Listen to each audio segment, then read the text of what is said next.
what is reverse mentoring and how is it different from the traditional mentoring that most of us, perhaps in the HR or learning space, are familiar with? Mhm.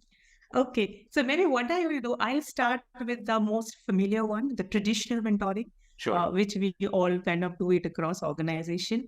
So if you look at from a very definition of mentoring, it talks about someone who is very seasoned, a senior leader, kind of shares his knowledge, his skills, and his experience to a younger employee.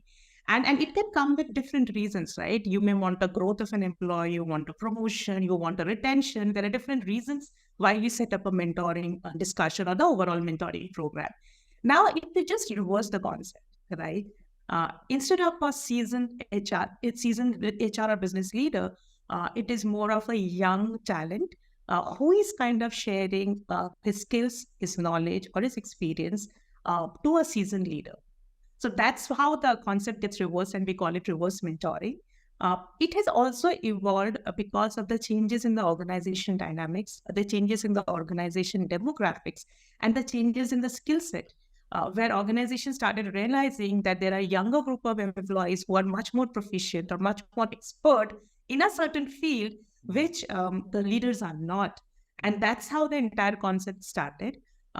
Couple of difference I would want to mention in between a traditional mentoring and a reverse mentoring is a reverse mentoring is more subject oriented.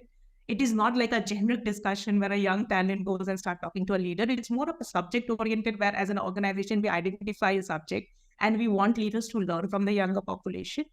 And basis my experience, Nikhil, I have also seen that reverse mentoring most of the time is one-to-many, which means that a young talent doing a session for the larger group of leaders, while there are one-on-one discussions as well, but in most of the time it is a one-to-many, which kind of scenario happens. So that kind of sums up that what do we mean by reverse mentoring? Sure. Excellent. And this was very helpful to understand, just to lay the foundation. One clarification here, Manisha, when you say one to many, is it one to understand that you have on one end, on this end, the junior employee who could be playing the role of a mentor to many senior leaders? Am I Mhm. correct? Rather than the traditional one-to-one where I have a coach and someone is a coachee, or I'm a mentor, someone is a mentee, right? I could probably, let's say if I'm the young NZ, I could have a half a dozen senior executives from across function. I just wanted to just clarify that one to many is just So the way it works is yeah. it's not that in a one-to-many kind of a setup. You formally assign leaders, right? So it does not happen as a formal assignment saying that, okay, these are 10 leaders, I'm assigning this to a young mentor.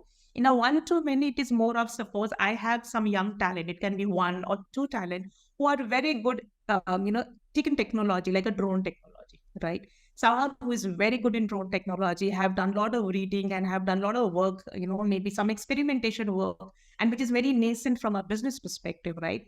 So we kind of call those young talent and say that, can you help us do a session with a group of senior leaders? Okay, where because as an organization, we are trying to foray into drone technology. And drone technology is just an example. It can be any other latest technology or a skill set.